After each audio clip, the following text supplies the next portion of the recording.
नमस्कार. आपण रोज भाग्यश्रीच रेसिपी या यूट्यूब चॅनलवरती मी नवीन फराळाच्या रेसिपी तुम्हाला दाखवत असते. त्यातलीच आज एक महत्त्वाची रेसिपी म्हणजेच करंजीची रेसिपी आपण पाहणार आहोत. तुम्ही इथे व्हिडिओमध्ये पाहू शकता ह्या करंजा किती सुंदर दिसत आहेत आणि बनवायलाही अगदी अचूक आणि सोप्या पद्धतीने कशा बनवायच्या हे मी तुम्हाला आज दाखवणार आहे. त्यासाठी व्हिडिओ शेवटपर्यंत नक्की पहा. चला तर मग आपण साहित्य पाहूया. इथे मी 2 वाटी खोबरं घेतलेलं आहे. हे खोबरं मी या वाटीने पिठी साखर घेतली आहे त्याच वाटीने मी मोजून घेतलेलं आहे. त्यानंतर 1 वाटी पिठी साखर, 1 वाटी लागणार आहे बारीक रवा, त्यानंतर 1 चमचाभर खसखस आणि वेलची पूड.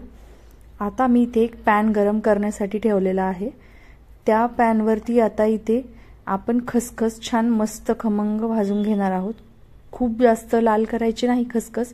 1-2 मिनिटं चटचट भाजली की लगेच आपण तिला काढून घेणार आहोत. इथे माझी खसखस भाजून तयार आहे. आता आपण इथे मी टाकत आहे 2 चमचे साजूक तूप. यावर आपण आता रवा टाकून मस्त रवा खमंग भाजून घेणार आहे. रव्याचा कच्चेपणा जाईपर्यंत रवा आपल्याला मस्त छान खरपूस भाजून घ्यायचा आहे. खूप जास्त काळा करायचा नाही, फक्त त्याचा कच्चेपणा जाईल इथवरच रवा भाजायचा आहे. अशा पद्धतीने थोडासा हलकासा रंग चेंज व्हायला लागला की आपण रवा खाली काढून घेणार आहोत. अशा पद्धतीने इथे आपण छानपैकी रवा भाजून घ्यायचा आहे. तुम्ही पाहू शकता मी कशा पद्धतीने इथे हलवत एकसारखं रवा भाजून घेते. रवा छान आपला मस्त भाजून झालेला आहे. आता मी हा काढून घेते.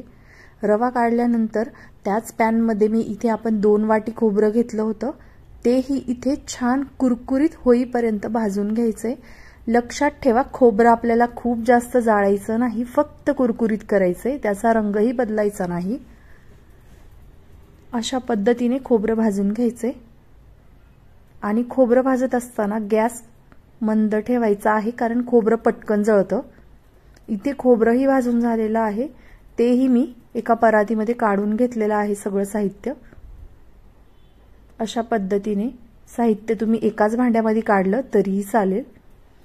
आपलं खोबरं आणि बाकीचे भाजलेले पदार्थ थंड होतात तोपर्यंत आपण पीठ भिजवून घेऊया. इथे मी घेते 2 वाटी मैदा. त्या मैद्यामध्ये मी घालतीये जो पोहे खायचा चमचा आहे त्या चमच्याने 2 चमचे भरून इतकं बेसन पीठ. बेसन पिठामुळे आपली करंजी मऊ राहते आणि खुसखुशीत होते, त्यामुळे बेसन पीठ स्किप करू नका. आता मी त्याच पोहे खायच्या चमच्याने इथे घेतीये 2 चमचे भरून इतका रवा. रव्याने खुसखुशीत तर करंजी बेसन पिठाने होतेच, पण रव्याने ती कुरकुरीतही होते. त्यामुळे रवा आणि बेसन टाकायला अजिबात विसरायचं नाही. आता रवा बेसन टाकून झाले. त्यानंतर आपण इथे मोहन करण्यासाठी इथे मी घेतेय 3 चमचे एवढं साजूक तूप. हे तूप आपल्याला गॅसवरती छान कडकडीत गरम करायचंय. थंड तूप अजिबात घालायचं नाही. तूप व्यवस्थित गरम करूनच घ्यायचंय. त्यामुळे आपल्या करंजीची जी पारी आहे ती खुसखुशीत होते आणि खायलाही खूप खमंग आणि आतून सॉफ्ट राहते. त्यामुळे हे मोहन एकदम कडकडीतच घालायचंय. तुम्ही पाहू शकता इथे कडकडीत मोहन मी याच्यावर घालून घेते. आता हे व्यवस्थित चमच्याने आधी मिक्स करून घ्यायचे कारण आपला हात भाजेल. त्यामुळे 1-2 मिनिट आधी चमच्याने मिक्स करून घ्यायचंय. त्यानंतर आपण हाताने हे सगळं तेल ह्या पिठाला व्यवस्थित चोळून घेणार आहे. ते झाल्यावरती इथे थोडं पाणी टाकून मी मस्त असं पीठ पारीचं आपलं मळून घेणार आहे. तुम्ही इथे पाहू शकता मी कशा पद्धतीने इथे पारीचा पिठाचा गोळा तयार करून घेतलेला आहे. माझे इथे पीठ मळून तयार आहे. आता आपण हे पीठ बाजूला ठेवून देऊया. मी इथे झाकण ठेवून हे पीठ साईडला ठेवून देते. आता आपण सारण बघूया. इथे खोबरं भाजून घेतलेलं ते थंड झालेलं आहे. मी तुम्हाला मगाशीही सांगितलं की खोबरं फक्त कुरकुरीत होईपर्यंत भाजायचे. त्याचं कारण असं आहे की खोबरं कुरकुरीत भाजलं की असं हाताने चुरलं की त्याचा लगेच भुगा होतो आणि आपल्याला हे मिक्सरला फिरवण्याची काहीही गरज नसते.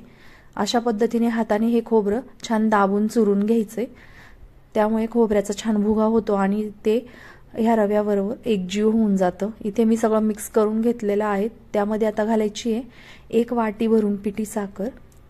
पिठी साखर कमी जास्त करू शकता तुम्ही, पण 1 वाटी पुरेशी होते, पुरेशा गोड होतात एका वाटीमध्ये। त्यानंतर इथे मी घालते वेलची पूड। आता हे पुन्हा हे मी व्यवस्थित हाताने सगळं मिक्स करून घेणार आहे। इथे हे माझं मिक्स करून तयार आहे। आपण आता करंजी बनवण्यासाठी घेऊया। पीठ पाहू शकता तुम्ही सॉफ्ट झालेलं आहे, छान भिजले पीठ। आता ह्याच्यातनं एक थोडासा गोळा तोडून त्याची मी पातळ ही नाही आणि खूप जाडही नाही अशा पद्धतीची एक गोळा घेऊन पारी लाटून घेणार आहे। अशा पद्धतीने थोडंसं पीठ लावलंय मी इथे लाटताना। या पद्धतीने तुम्ही इथे छान पारी लाटून घ्यायची। पारी लाटत असताना लक्षात ठेवायचं खूप पातळ लाटायची नाही आणि खूप जाडही नाही, मीडियम अशी इथे लाटी लाटून घ्यायची आहे। त्यानंतर इथे मी एक करंजीचा साचा घेतलेला आहे, त्यामध्ये मी ही करंजी तयार करणार आहे। इथे आपण सारण भरून घ्यायचंय। तुमच्याकडे ही करंजीचा जशा पद्धतीचा साचा आहे त्यानुसार तुम्ही तो करंजी इथे करू शकता। हे सारण छान सेट करून घ्यायचंय हाताने आणि असं हे पुढे ओढून हे बंद करून घ्यायचंय। साचा दाबून मी आता व्यवस्थित सगळीकडे दाबून घेते, जेणेकरून आपली करंजी फुटणार नाही। अशा पद्धतीने दाबून घ्यायचंय छान।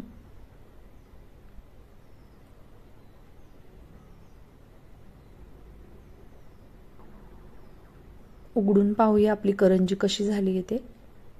पाहू शकता तुम्ही इथे छान कट पडलेला आहे करंजीला। अशा साच्याने डिझाईन आहे खूप सुंदर येते करंजीला आणि खूप रेखीव दिसते करंजी। आता मी ही करंजी काढून घेते साच्यातनं। पाहू शकता तुम्ही करंजी किती सुरेख दिसत आहे। मी ही साईडला ठेवून ह्या सगळ्या करंज्या ह्या पद्धतीने करून घेते। चला तर मग इथे मी तेल तापत ठेवलं होतं, त्या तेलामध्ये आपण तयार करून घेतलेल्या करंज्या आपण छान तळून घेऊया। इथे मी तेलामध्ये करंज्या सोडलेल्या आहेत। गॅस इथे मंद ठेवायचा आहे। गॅस लो टू मीडियम फ्लेमवरती आपण ह्या करंज्या छान तळून घेणार आहे। 1-2 मिनिटासाठी गॅस मंद ठेवायचा आणि नंतर गॅस मीडियमवर न्यायचा आहे। आधीच खूप फास्ट गॅसवर करंजी तळली तर ती थोड्या वेळाने लूज पडू शकते, मऊ पडू शकते। त्यामुळे करंजी तळताना ही गोष्ट लक्षात ठेवा। आधी 1-1.5 मिनिटासाठी गॅस एकदम मंद ठेवायचा आणि नंतर मीडियमवरती गॅस करायचा आहे, म्हणजे करंजी छान क्रिस्पी होते आणि आतपर्यंत छान तळली जाते। करंज्या माझ्या तळून झाल्या आहेत। इथे मी सगळ्या करंज्या छान तळून घेतलेल्या आहेत। तुम्ही पाहू शकता करंजीला रंग किती सुरेख आलेला आहे आणि खूप खायलाही तितक्याच चविष्ट होतात ह्या करंज्या आणि जोपर्यंत टिकतात तोपर्यंत सेम मऊ खुसखुशीत अशा राहतात, अजिबात लूज होत नाही आणि खूप जास्त कडकही होत नाही। तुम्ही या पद्धतीने करंज्या नक्की करून पहा, तुमच्याही करंज्या खूप सुंदर होतील। तुम्हाला जर हा व्हिडिओ आवडला असेल तर व्हिडिओला एक लाईक करा, चॅनलला सबस्क्राईब करा, म्हणजे माझ्या नवीन रेसिपी तुम्हाला